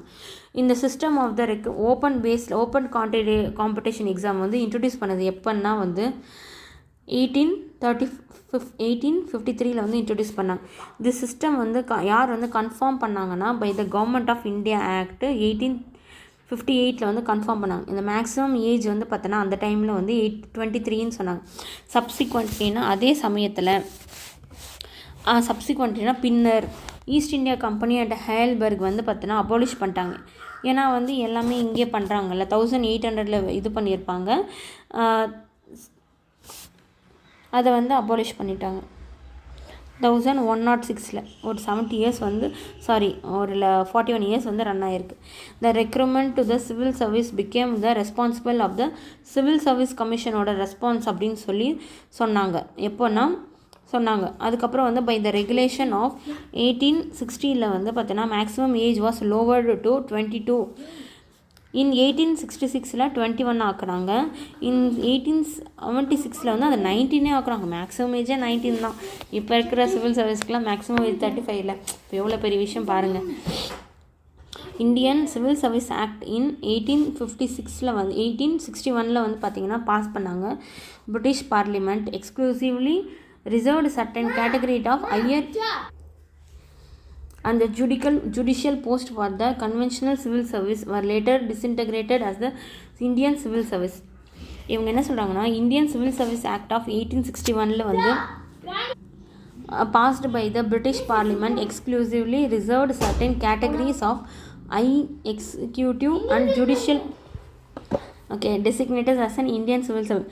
Due to the lowering of the age limitனாலையும் எக்ஸாம் வந்து பார்த்திங்கன்னா லண்டனில் நடத்தினாலையும் ஒன்லி வெல்த்தியஸ்ட் இண்டியன்ஸ் மட்டும்தான் வந்து ஐசிஐசி எக்ஸாமில் அப்பியர் ஆக முடியுது அப்படின்ற மாதிரி சொல்லியிருந்தாங்க. இன் 1869 நல்லா கவனிச்சுக்கோங்க. 1869 3 இண்டியன்ஸ் வந்து பார்த்தோன்னா சுரேந்திரநாத் பானர்ஜி, ரமேஷ் சந்திர தத், பிஹாரி லால் குப்தா வந்து பார்த்தோன்னா சக்ஸஸ்ஃபுல்லாக ஐசிஎஸ் எக்ஸாமை பாஸ் பண்ணாங்க. சத்யேந்திர தாகூர் தான் பார்த்தோன்னா first Indian to pass ICS எக்ஸாம்னா 1863. ஓகேவா, இது ஃபஸ்ட்டுனா இவர் அந்த இயர்லேயே இத்தனை பேர் வந்து கிளியர் பண்ணியிருக்காங்கன்னு சொல்கிறது இது. ஓகேவா, லேட்டர் ஆன் இந்தியன் வந்து என்ன டிமாண்ட் பண்ணாங்கன்னா வந்து வயசை கொஞ்சம் ஏற்றுங்கப்பா, 19 வச்சா எப்படி அப்படின்ற மாதிரி கேட்டிருப்பாங்க. லேட்டரில் வந்து ஏஜை வந்து இன்க்ரீஸ் பண்ண சொல்லியிருப்பாங்க. சென்டரை வந்து இங்கிலாண்டில் இல்லாமல் இந்தியாவிலேயும் வைக்க சொல்லியிருப்பாங்க. இன் 1892 வந்து த minimum age limit for appearing civil service exam வந்து 21 23 மாற்றினாங்க. 21 மாற்றினாங்க. இன் 1912 வந்து ராயல் கமிஷன் வந்து ஆன் பப்ளிக் சர்வீஸ் வந்து அப்பாயின்மெண்ட் பண்ணாங்க. இது ரொம்ப இம்பார்ட்டன்ட்ங்க. நான் 2 முறை அப்பாயின்ட் பண்ணி வைப்பாங்க ராயல் கமிஷனை. 1912 ஒன்று, இன்னொரு முறை வந்து பின்னாடி நம்ம பார்க்கலாம். ஓகேவா, இதோட ஹெட் யாருன்னா லார்ட் ஸ்லிங்டன் வந்து சேர்மனாக அப்ளாயின் பண்ணியிருப்பாங்க. இதில் வந்து 2 இந்தியன் மெம்பர்ஸ் வந்து இருப்பாங்க. கோபாலகிருஷ்ண கோகலேவும் சர் அப்துல் ரஹீமும் வந்து பார்த்தோன்னா இதில் வந்து ஒரு 2 இந்தியன்ஸாக வந்திருப்பாங்க. பிசைட்ஸ் 4 இங்கிலீஷ் மேன்ஸும் இதில் இருப்பாங்க. கமிஷன் வந்து ரிசல்ட் வந்து எப்போ பப்ளிஷ் பண்ணாங்கன்னா இன் 1917 வந்து பப்ளிஷ் பண்ணாங்க. அவர் என்ன சொன்னாங்கன்னா இவங்க வந்து இந்தியன்ஸ்லாம் வந்து என்னென்னலாம் வந்து கேட்டாங்களோ அது எல்லாமே கொஞ்சம் கொஞ்சமாக வந்து நிறைவேற்றுற மாதிரி தான் இருந்ததுன்னு சொல்கிறாங்க. இந்த சிவில் சர்வீஸை வந்து இந்தியனைசேஷன் பண்ணணுன்ற மாதிரியான இது வந்து அவர் சொல்லியிருப்பார். இன் 1918 வந்து மாண்டெகோ லார்ட் செம்ஸ்ஃபோர்ட் வந்து ரெக்கமெண்ட் பண்ணியிருப்பாங்க 39% வந்து இந்தியன்ஸ் வந்து இந்தியன் சிவில் சர்வீஸில் வந்து ரெக்ரூட் பண்ணியிருக்கோம், இதை வந்து அப்பப்போ படிப்படியாக வந்து ஏற்றுறோம் அப்படின்னு சொல்லியிருப்பார். 1923 வந்து பார்த்தோன்னா ராயல் கமிஷன் ஆன் பப்ளிக் சர்வீஷன் வந்து அப்பாயிண்ட் பண்ணியிருப்பாங்க. யாருன்னா லார்ட் லீ ஆஃப் ஃபேரம், அவர் தான் வந்து லீ கமிஷன் அப்படின்னு சொல்லுவாங்க, சேர்மனாக அப்பாயிண்ட் பண்ணியிருப்பாங்க. இந்த கமிஷன் வந்து என்ன சொல்லிடுவாங்கன்னா all Indian services like Indian civil service, Indian postal service, Indian forest service எல்லாமே வந்து யாரோட கண்ட்ரோல் இருக்குமா, அந்த அரசாங்கத்தோட செக்ரட்டரி செயலாளரோட இந்தியாவோட செயலாளரோட கட்டில் இருக்கும். இவர் என்ன சொல்லியிருப்பார், லீ கமிஷன் வந்து லீ கமிஷன் நான் சொன்னேன் இல்லைங்க, லீ கமிஷன் சொல்லுவாங்கன்ட்டு. இவரை வந்து என்ன சொல்கிறாங்கன்னா immediate establishment of public service கமிஷனை வந்து நீங்கள் எஸ்டாப்ளிஷ் பண்ணணும் அப்படின்னு சொல்லி இமீடியட்டாக எஸ்டாப்ளிஷ் பண்ணுங்கன்னு சொல்லியிருப்பார். இந்த ஆக்ட் ஆஃப் 1935 வந்து என்ன சொல்லணும்னா இந்த ப்ரொவிஷன் வந்து வந்திருக்கும் என்னென்னா federal public service commission at சென்ட்ரல்லையும் ப்ரொவின்ஷியல் பப்ளிக் சர்வீஸ் கமிஷன் இந்த வேரியஸ் ப்ராவின்சஸ்லையும் provisions also made for the joint public service commission in 2 or more provinces. அதாவது சென்ட்ரலுக்கு தனியாக ஸ்டேட்டுக்கு தனியாக, அதே மாதிரி 2-3 ஸ்டேட்டு கிடையாதுங்க அந்த டைமில், ப்ராவின்சஸ் தான், ப்ராவின்சஸ்க்கு தனியாக 2-3 ப்ராவின்சஸும் சேர்ந்த மாதிரி ஒன்று இதுவாகவும் தனியாகவும் இருந்ததுன்னு சொல்கிறாங்க. ஆல்தோ அவங்களோட மெயின் எய்மே வந்து என்ன பார்த்தோன்னா இது வந்து அவங்க பிரிட்டிஷ்க்கு வந்து இன்ட்ரெஸ்ட் ஃபேவர் பண்ணுற மாதிரி இருந்தாலும் இதுதான் பார்த்தோன்னா base for civil service system in India. இதை வச்சு தான் வந்து இண்டிபெண்ட் இந்தியாவுக்கு சிவில் சர்வீஸ் சிஸ்டத்தை வந்து ஒரு பேஸாக கொண்டு வந்தோம் அப்படின்னு சொல்கிறாங்க. The army was the second important pillar of the British administration. ரெண்டாவது இம்பார்ட்டன்ட் பில்லர் என்னென்னா ஆர்மி தான். ஈஸ்ட் இந்தியா கம்பெனி வந்து அவங்களோட ஓன் ஆர்மியை வந்து ரெக்ரூட் பண்ணாங்க. எப்படி என்ன சொன்னாங்கன்னா சிப்பாய் ஆர்மி அப்படின்னு சொன்னாங்க. சிப்பாய் ஆர்மினா சிப்பாய்னா சோல்ஜர், ஓகேவா. இது வந்து பார்த்தீங்கன்னா சிப்பாய் ஆர்மியில் வந்து பார்த்தீங்கன்னா வெல் ட்ரெயின்டாக டிசிப்ளின்டாக இருக்கணும். எதை ஸ்டாண்டர்டாக ஃபாலோ பண்ணாங்கன்னா யூரோப்பியன் மிலிட்ரி ஸ்டாண்டர்ட்ஸ் வந்து ஃபாலோ பண்ணாங்க. And was commanded by European officials. இவங்க வந்து யூரோப்பியன் அஃபிஷியல்ஸோட கமாண்டை கேட்டு அவங்க பேட்டில் ஃபீல்டில் வந்து செயல்படணுன்றது சொன்னாங்க. அதே மாதிரி இந்த இயர்லி ஸ்டேஜில் 3 செப்பரேட் ஆர்மிஸ் வந்து ஆர்கனைஸ் பண்ணாங்க. எப்படின்னா 3 பிரசிடென்சிலையும் பெங்கால் தனியாக ஆர்மி, பாம்பே தனியாக ஆர்மி, மெட்ராஸ் தனியாக ஆர்மி மாதிரி. ஆர்மி வந்து பார்த்தோன்னா கிரேட் கான்ட்ரிபியூஷனை வந்து கொடுத்துச்சு. ஏன்னா பிரிட்டிஷ் வந்து இங்கே எஸ்டாப்ளிஷ் பண்ண நிறுவனத்துக்கும் எக்ஸ்பென்ஷன் விரிவாக்கம் பண்ணுறதுக்கும் வந்து பிரிட்டிஷ் ரூல் இந்தியாவை வந்து பண்ணுறதுக்கு ரொம்ப யூஸ் ஆச்சுன்னு சொல்லலாம். இந்தியன் சோல்ஜர்ஸ் வந்து were given less salary and allowance. அவங்களுக்கு வந்து பார்த்தீங்கன்னா லெஸ் சேல்ரியோ அலவன்ஸும் வந்து கொடுத்துருந்தாங்க. யார் கம்பேர் பண்ணும்போது பிரிட்டிஷ் அவங்களோட கம்பேர் பண்ணும்போது. இன் 1857 பார்த்தோன்னா இந்தியன்ஸ்க்கு வந்து பார்த்தோன்னா மொத்தம் ஆர்மியில் 86% வந்து இருந்தாங்க அப்படின்னு சொல்கிறாங்க. Of the total strength of the மொத்த ஆர்மியில் வந்து 86% வந்து யாருங்க, இந்தியன் தான். அவர் the officers of the armies வந்து எக்ஸ்க்ளூசிவ்லி ஆஃபீஸர்ஸ் வந்து பார்த்திங்கன்னா பிரிட்டிஷ் மட்டும்தான். இப்போது நான் இதை படிச்சுட்டே சொன்னால் இதுவாகிடும். நான் முக்கியமான பாயிண்ட் அப்படியே சொல்கிறேன். ஃபார் எக்ஸாம்பிளுக்கு வந்து பார்த்தோன்னா 1856 வந்து பார்த்தோன்னா 3 இந்தியன்ஸ் இந்த ஆர்மி 3 இந்தியன்ஸ் இந்த army received a salary of 300 rupees per monthன்ற மாதிரி ரிசீவ் பண்ணாங்கன்னு சொல்கிறாங்க. இவங்களோட ஹையஸ்ட் ரேங்க்கு இந்தியன்ஸ் வந்து என்னென்னா சுபேதார் தான், ஓகேவா. இந்த பேட்டில் ஆஃப் பிளாசியில் இன் 1757 அப்போ யூரோப்பியனோட எவ்வளோ வந்து அவங்கக்கிட்ட ஆர்மி இருந்ததுன்னு பார்க்கலாம். 1950 யூரோப்பியன் இன்ஃபேண்ட்ரிஸ் வந்து இருந்ததுன்னு சொல்கிறாங்க. இன்ஃபேண்ட்ரி. அதே மாதிரி 100 வந்து யூரோப்பியன் ஆர்டிலரினா பீரங்கி படை, ஓகேவா. இன்ஃபேண்ட்ரினா காலான் படை.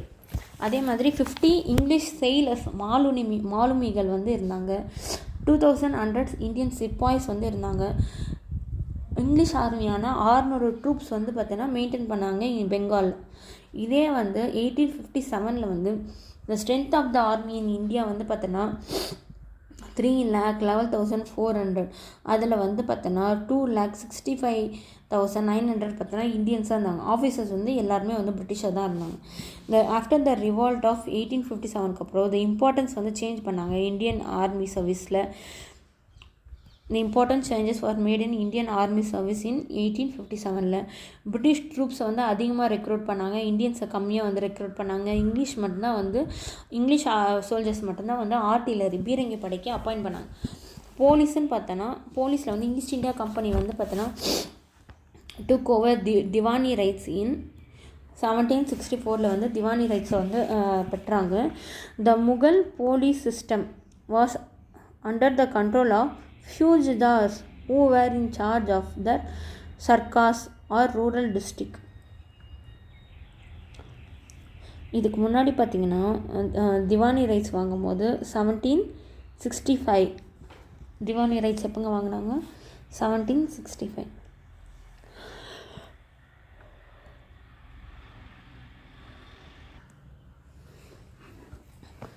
ஈஸ்ட் இந்தியா கம்பெனி வந்து பார்த்திங்கன்னா நம்ம இதெல்லாம் பார்த்துட்டோம். முகல் போலீஸ் சிஸ்டம் வந்து பார்த்திங்கன்னா அந்த டைமில் வந்து கண்ட்ரோல் ஆஃப் ஃபியூஜிதாஸோட கண்ட்ரோலில் இருந்தது. சர்க்கார் அப்படி இல்லைன்னா வந்து ரூரல் டிஸ்ட்ரிக்டோட இன்சார்ஜாக இருந்தாங்க. கொட்வாலாஸ் வந்து அர்பனை வந்து மெயின்டைன் பண்ணியிருந்தார். வில்லேஜ் வாட்ச்மேன் வந்து பார்த்தோன்னா பெய்ட் அண்ட் கண்ட்ரோல் பை ஜமீன்தாரோட கண்ட்ரோலில் இருந்தாங்க. இந்த போலீஸ் சிஸ்டம் வந்து பார்த்தோன்னா யார் க்ரியேட் பண்ணாங்கன்னா லார்ட் காரன் வாலஸ். ரொம்ப ரொம்ப இம்பார்ட்டன்ட்ங்க, இதெல்லாம் நோட் பண்ணி வச்சுக்கோங்க. போலீஸ் சிஸ்டத்தை வந்து யார் க்ரியேட் பண்ணதுன்னா கார்ன்வாலிஸ். ரிவீல்டுனா இவர் விடுவிச்சார் அப்படின்ட்டு. ஜமீன்தாஸ் ஃப்ரம் போலீஸ் ஃபங்க்ஷன்லேருந்து விடுவிச்சுட்டு ரெகுலரான போலீஸ் ஃபோர்ஸை வந்து எஸ்டாப்ளிஷ் பண்ணார். எப்போன்னா இன் 1791 வந்து எஸ்டாப்ளிஷ் பண்ணார். Cornwallis establish a system of circles or thanas. அவர் என்ன பண்ணார்? சர்க்கிள்ஸாக தானாகவே இது பண்ணார். அதோட ஹெட்டை வந்து தரோகாவை வந்து ஹெட்டாக வந்து போட்டார். The authorities of the darogas extend to village watchmen who perform the police duties in the village. ஓகேவா? The hereditary village police became chowkidars. ஹெரிடிட்ரியாக இருக்கிற வில்லேஜ் போலீஸை வந்து என்ன சொன்னாங்க? சவுக்கதார் சொல்கிறாங்க. பிக் சிட்டிஸில் வந்து ஓல்டு ஆஃபீஸை வந்து என்ன சொன்னாங்கன்னா கோட்வால்ஸ். பழைய ஆஃபீஸை வந்து என்ன சொன்னாங்க? கொத்தவால் சாவடி அப்போல்லாம் சொல்கிறோம்ல, அதான் kotwals. Was continued and a daroga was appointed as the ஒரு வார்டுக்கும் ஒரு தரகோ வந்து அப்பாயிண்ட் பண்ணார். இந்த தரகோ சிஸ்டம் வந்து எக்ஸ்டெண்ட் ஆச்சு. எப்போனா மெட்ராஸ்க்கு 1802 வந்து எக்ஸ்டெண்ட் ஆச்சுன்னு சொல்கிறாங்க. அடுத்தது வந்து பார்த்திங்கன்னா ஓகே பிஃபோர் அவர் வந்து டிஸ்ட்ரிக்ட் சூப்பரண்ட் ஆஃப் போலீஸ் வந்து க்ரியேட் பண்ணுறதுக்கு முன்னாடி எல்லா தானாஸ்க்கும் வர generally supervision of the district judge தான் வந்து சூப்பர்வைஸ் பண்ணாங்க. இந்த 1808 வந்து பார்த்தோன்னா சூப்பரண்ட் ஆஃப் போலீஸ் வந்து அப்பாயிண்ட் பண்ணாங்க ஈச் டிவிஷனுக்கும். லேட்டராக வந்து த டிஸ்ட்ரிக்ட் கலெக்டருக்கு வந்து பார்த்தோன்னா இந்த போலீஸ் இன்ட்ரெஸ்டட்னா அதை பார்க்குற இது வந்து பார்த்தோன்னா அவங்களுக்கு கொடுத்தாங்க. யாருக்கு இன்ட்ரெஸ்டட்னா அவங்களுக்கு கொடுத்தாங்க, அவங்க மெயின்டைன் பண்ணுறதுக்கு. ஒப்படைக்கப்பட்டது, இன்ட்ரெஸ்டட்னா ஒப்படைக்கப்பட்டதுன்னு அர்த்தம். ஒப்படைக்கப்பட்டது டாஸ்க் ஆஃப் கண்ட்ரோல். போலீஸை வந்து கண்ட்ரோல் பண்ணுறது டிஸ்ட்ரிக்டில் யாருங்க? District collector. நமக்கு இது ஒரு டாபிக் கூட இருக்குங்க. போலீஸோட கண்ட்ரோல் யார்கிட்ட இருக்குது அந்த டிஸ்ட்ரிக்ட்னா டிஸ்ட்ரிக்ட் கலெக்டர் கிட்ட இருக்குன்னு சொல்கிறோம். The main task of the police was to handle crime and prevent conspiracy again British rule. Judicial system வந்து அடுத்தது நம்ம பார்க்க போகிறது. இன் 1702 வந்து பார்த்தோன்னா டியூவல் கவர்மெண்ட் வந்து அபாலிஷ் பண்ணாங்க. யார் வந்து கொண்டு வந்திருப்பாங்க? ராபர்ட் கிளைவ் கொண்டு வந்திருப்பார் பெங்காலில் ஃபஸ்ட்டு. அதை வந்து அபாலிஷ் பண்ணுறாங்க. டைரக்ட் ரெஸ்பான்சிபிலிட்டியை வந்து கலெக்ஷன் ஆஃப் ரெவென்யூ வந்து அட்மினிஸ்ட்ரேஷன் ஆஃப் ஜஸ்டிஸையும் வந்து அவங்க டேரக்டாக எடுத்துட்டாங்க. திவானி அதலத் அண்ட் ஃபௌஜ்தாரி அதலத் வந்து எஸ்டாப்ளிஷ் பண்ணாங்க. ரெகுலேஷன் ஆக்ட் ஆஃப் 1773 வந்து சுப்ரீம் கோர்ட் வந்து செட்டப் அண்ட் கல்கத்தாவில் வந்து செட்டப் பண்ணாங்க. எதைப்படினா இந்த regulating act of 1773 இம்பார்ட்டன்ட்ங்க.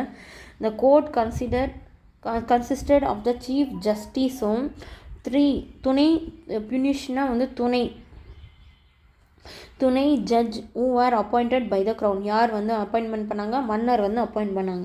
This court வந்து என்ன டீல் பண்ணோன்னா சிவில் அண்ட் கிரிமினல் அண்ட் எசிலஸ்டிக் அப்படின்னா வந்து மத சார்ந்த இல்லை திருச்சபை சார்ந்த அது மாதிரி அண்ட் அட்மிரேட்ரிவ்னா ரொம்ப முக்கியமான கேஸ் எல்லாம் வந்து இதை வந்து மெயின்டைன் பண்ணும் அப்படின்ற மாதிரி. ஓகேங்களா?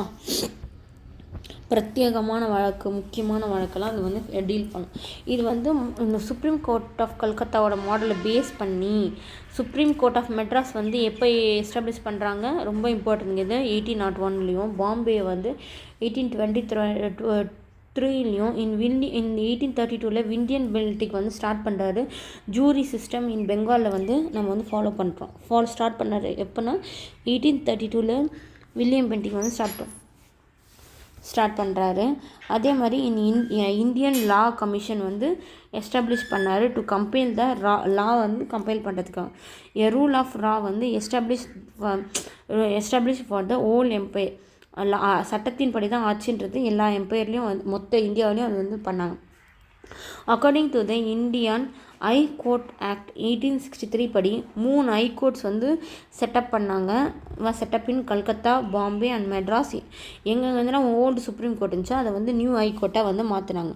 அடுத்தது வந்து நியூ சர் எலிஜா எம்பே தான் வந்து பார்த்தீங்கன்னா first chief justice of the supreme court at Fort William in பெங்கால்லையும். சர் திருவாரூர் முத்துசாமி, டி முத்துசாமின்னு சொல்லுவாங்க. கொஷின் போன ப்ரீவியஸ் இயர் கொஷின் கூட எங்கள் குரூப் 1 கொஷினே வந்துச்சுன்னு நினைக்கிறேன். Iyer was the first Indian chief justice of the Madras ஹைகோர்ட்டோட சீஃப் ஜஸ்டிஸ் யாருங்கன்னா டி முத்துசாமி. எலிஜா எம்பே தான் வந்து chief justice of the supreme court at Fort William in பெங்காலில். சென்னை மெட்ராஸோட ஹைகோர்ட்டோட ஃபஸ்ட்டு சீஃப் ஜஸ்டிஸ் யாருன்னா டி முத்துசாமி. சப்சிடரி அலைன்ஸ்னால் துணைப்பட திட்டம் லார்ட் வெல்லஸ்லி தான் வந்து இன்ட்ரடியூஸ் பண்ணார். எல்லா பிரின்ஸ்லி ஸ்டேட்டையும் அவரோட கண்ட்ரோலில் கொண்டு வரணும்னு சொல்லிட்டு பிரிட்டிஷ் கண்ட்ரோலில் கொண்டு வரணுன்ட்டு அதை பண்ணாங்க. மோஸ்ட் எஃபெக்டிவ் இன்ஸ்ட்ருமெண்ட் ஒரு கருவியாக வந்து யூஸ் ஆச்சு. இந்த expansion of British territory and political influence in India வந்து கைப்பற்றதுக்கு அது ரொம்ப யூஸாக இருந்துச்சுன்னு சொன்னாங்க. பிரின்ஸ்லி ஸ்டேட்டை வந்து என்ன சொன்னாங்கன்னா ப்ரொடெக்டட் ஸ்டேட்டு அப்படின்னு சொன்னாங்க. இதை வந்து British came to referred as a paramount power, இதோட உச்சத்தான பவர் அப்படின்னு சொல்லி அவங்க வந்து குறிப்பிட்டாங்க.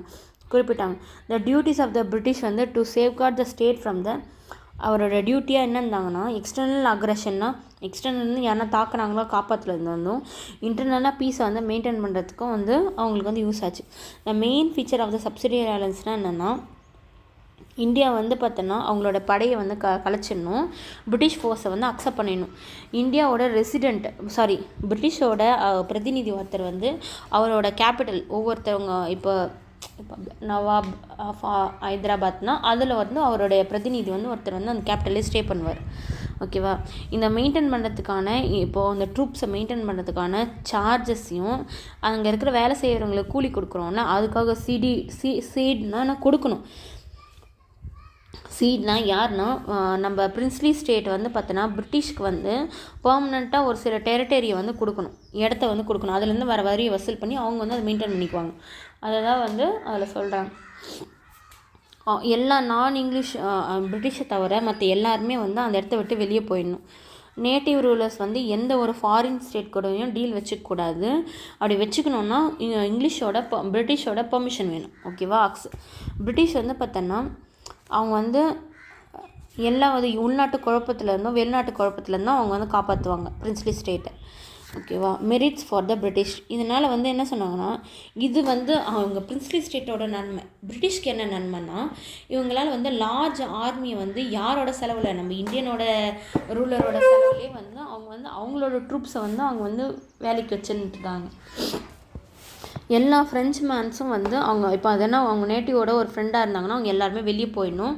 இதனால் வந்து ஃப்ரெஞ்சு வந்து பார்த்தோன்னா அவங்களோட பிரிட்டிஷ்க்கு வந்து அந்த பயம் கிடையாது. ஃப்ரெஞ்சு வந்து ரொம்ப டாமினேட் பண்ணுவாங்களோ அந்த பயனே கிடையாது. உள்ளே இருந்தால் தானே நீ பண்ணுவேன்ற மாதிரி பிரிட்டிஷ் கம்பெனி வந்து பார்த்தோன்னா எல்லா விதமான foreign policy of the princely ஸ்டேட்டையும் கண்ட்ரோல் பண்ணாங்க. வெல்லசியோடைய ராஜதந்திரமான வேலையால் பிரிட்டிஷோட ஏகாதிபத்திய பவர் வந்து இந்தியாவில் வந்து நிலைநாட்டுதுன்னு சொல்கிறாங்க. இதனால் இது ரொம்ப முக்கியமான பாயிண்ட்டுங்க. நம்ம எதனா மெயின்ஸில் எழுதும் போது இந்த வேர்டிங்ஸ் இந்த மாதிரி வந்துச்சுன்னா பிரிட்டிஷோட இது வந்து எப்படி இங்கே மாற்றினாங்க இதை நம்ம எழுதலாம். British empire in India into the British empire of India. British வந்து எம்பையருக்குள்ளே அப்படின்றத விட பிரிட்டிஷோட எம்பையர் தான் இந்தியா அப்படின்றத வந்து சொல்கிறது வந்து ரொம்ப வந்து நல்ல மெயின்ஸ் பாயிண்ட்டுக்கு இதை கோட் பண்ணி எழுதுங்க, நல்லாயிருக்கும். ஆனால் கரெக்டாக வேர்டிங் பார்த்து எழுதிடுங்க. அடுத்தது வந்து subsidiary alliance made the Indian rulers வந்து வீக்காகவும் அப்ரெசிவ்னால் என்ன சொல்கிறது தனித்து விடப்பட்டு ஒரு பொறுப்பே இல்லாமல் அவங்க பாட்டு என்ன சொன்ன எல்லாம் பார்த்துக்கிறான், எல்லாம் மேலே இருக்கிறவன் பார்த்துக்கிறான்ற மாதிரி எல்லாம் அவன் பார்த்துக்கிறான் நம்மளுக்கு என்னன்ற கான்செப்டில் இருந்துட்டாங்க. இருக்க மாதிரி ஆக்கிட்டாங்க. அவங்க என்ன சொல்கிறது இவங்க எல்லாருமே வந்து பார்த்தோன்னா அவங்க வந்து பிரிட்டிஷ் வந்து அவங்களுடைய டியூட்டியை மறந்து அவங்களே என்ன சொல்கிறது பிரின்ஸ்லி ஸ்டேட்டே சுரண்ட ஆரம்பிச்சிட்டாங்க. First princely state to accept subsidiary alliance யாருன்னா முதல்ல வந்து ஹைதராபாத் தான். துணைப்படை திட்டத்தை ஒத்துன்றது யாருன்னா ஹைதராபாத், அதுக்கப்புறம் தஞ்சாவூர், அவுத், அடுத்தது வந்து பேஷ்வா, போன்ஸ்லே, குவாலியர், இந்தூர், ஜெய்ப்பூர், உதய்பூர் அண்ட் ஜோத்பூர் தான் கடைசியாக. ஃபஸ்ட்டும் லாஸ்ட்டும் ஞாபகம் வச்சுக்கோங்க. ஹைதராபாத்தும் கடைசியாக வந்து ஜோத்பூரும் வந்து சப்சிடியரி அலைன்ஸாக அக்செப்ட் பண்ணியிருப்பாங்க. டாக்டர் ஆஃப் லேப்ஸ்னால் வந்து நான் இதை இன்ட்ரடியூஸ் பண்ணது வந்து யார்? Lord Dalhousie. இவர் வந்து chief architect of the British empire in India.